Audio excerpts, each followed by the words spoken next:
scared at me, all towards me, all for me. Oh my god, that was disgusting. I'm so sorry.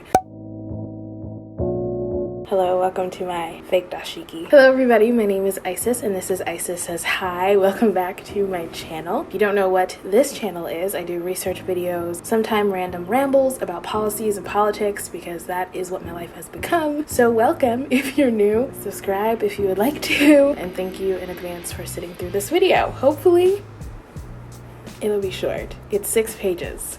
Hopefully it'll be short. I pray to God. The USPS is going through a lot of changes, and a lot of those changes unfortunately are not helpful to us either through voting or just in a general sending mail sense. So I want to talk about the USPS. There'll always be links down below with my resources, any extra kind of articles that I didn't mention in my research, and some things that you can do to help with what's going on right now, and particularly in terms of voting, because I think that's a really important topic that we are probably going to touch on later on.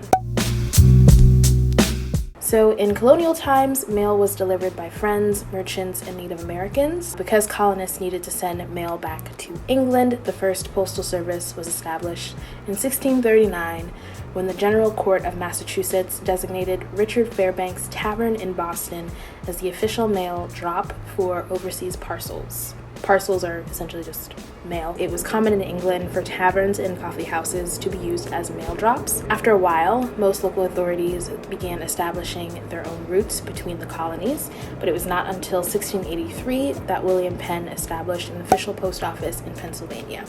You hear something, sis?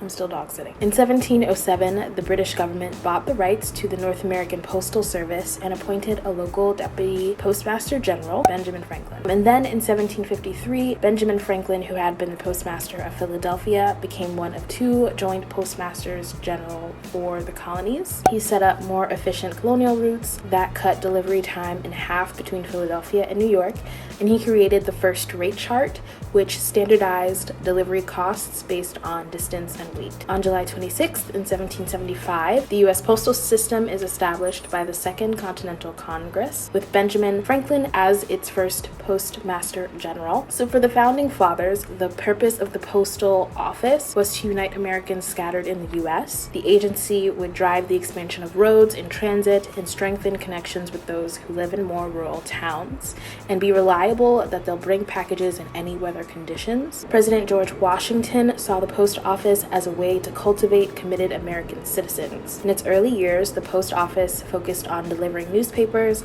to keep Americans informed and connected. As the country's population began moving west into newly acquired territories of Louisiana, Oregon, and California, the mail had to travel a much greater distance. To meet the needs of 250,000 people who now lived in the West, the Post Office Department awarded a contract to the Pacific Mail Steamship Company to carry mail to California. So mail traveled by ship from New York to Panama, moved across Panama by rail, then went on to San Francisco by ship, that's ridiculous. They had 2 stagecoach routes, which is the southern and central routes, and the central route was shorter but couldn't be used year-round, and the Butterfield Overland Mail Company had a government contract to carry mail using the southern route, which took 25 days. Then, the Pony Express was formed in 1860 by the Central Overland California and Pikes Peak Express, or COC and PP, so it set out to prove that the shorter central route could actually be used all year long. 80 to 100 Pony Express riders made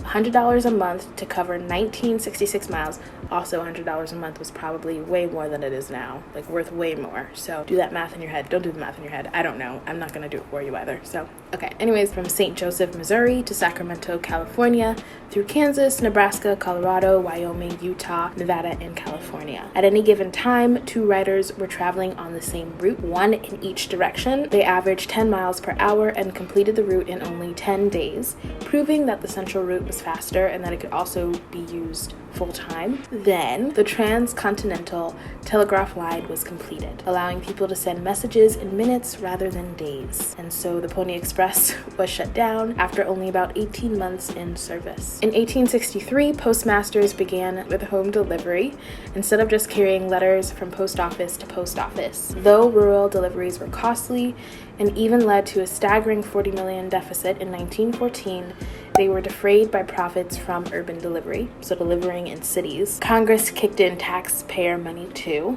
Leaders had embraced what is now called the Universal Service Obligation, which is the idea that there are certain services that every American deserves to have at a low price. Ain't that funny? By the mid-1960s, the Post Office Department was in trouble. Its management had little control over operations, and it was a sinking ship in dire need of reform. The Post Office Department officially became the United States Postal Service on July 1st, 1971. At that time, it became an independent establishment of the executive branch of the U.S. government rather than a part of the cabinet. People actually used to ship themselves through the USPS or their children.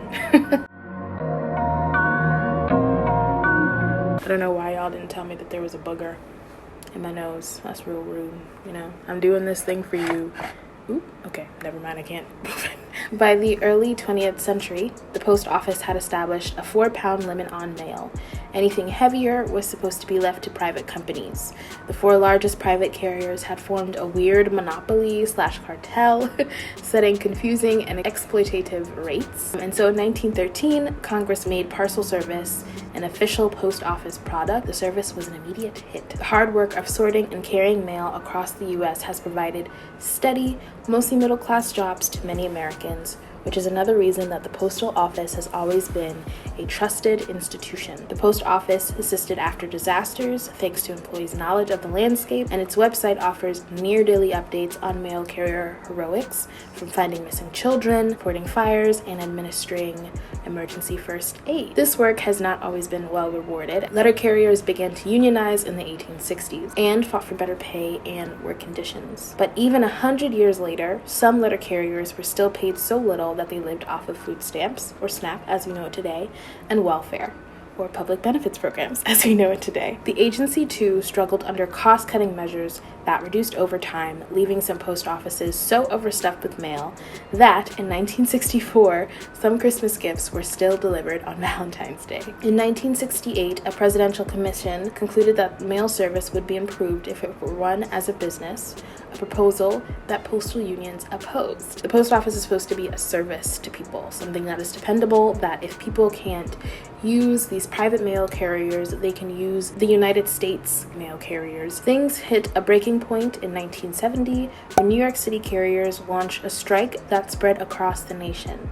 The 8-day mail shutdown earned widespread public support. The post-strike negotiations changed the face of the institution. In exchange for a pay increase and collective bargaining rights, the unions agreed to support the agency's reorganization. In 1971, Congress turned the Post Office Department into the United States Postal Service, a government-owned company expected to generate enough revenue to pay for itself. For decades since then, the new USPS worked fine, and by the 1990s, the agency was steadily turning a profit. And then, again, technology has stepped in. The arrival of email happened. I thought I had time. You're gonna hear construction happening.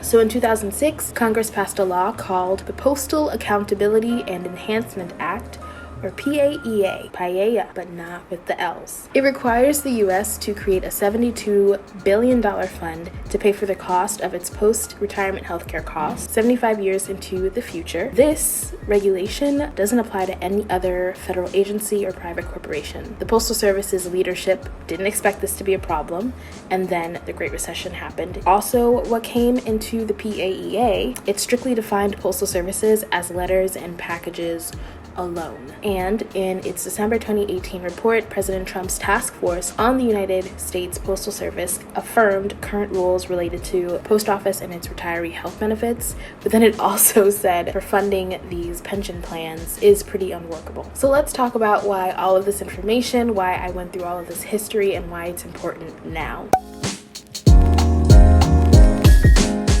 So COVID-19 has sent the nation's already declining mail volume into a new all-time low. The U.S. House of Representatives Oversight Committee recently warned that the service might have to cease operations by June, which thankfully it hasn't yet. I think they actually said September now, unfortunately. So in a joint statement, Committee Chairwoman Carolyn Maloney, I hope I'm saying that correctly, and Representative Jerry Connolly, who chairs the subcommittee that oversees the Postal Service, urged their colleagues to intervene. The agency is asking Congress for $89 billion.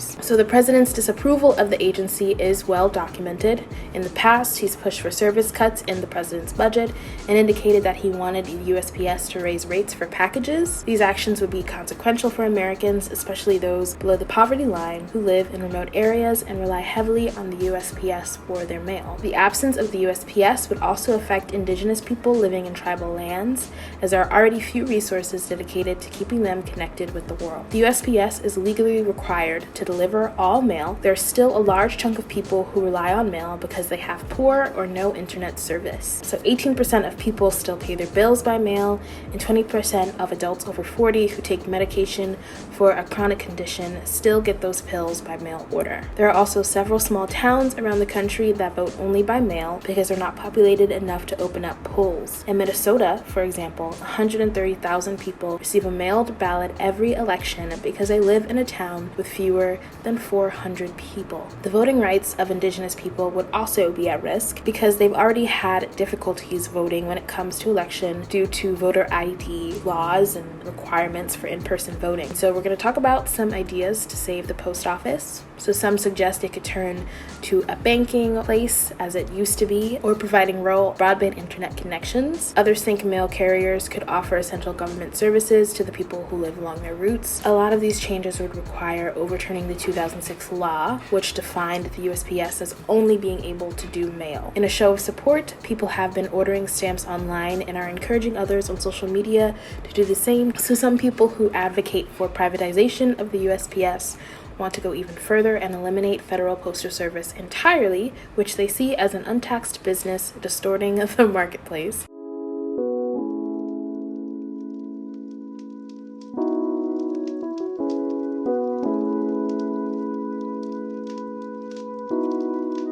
Bye.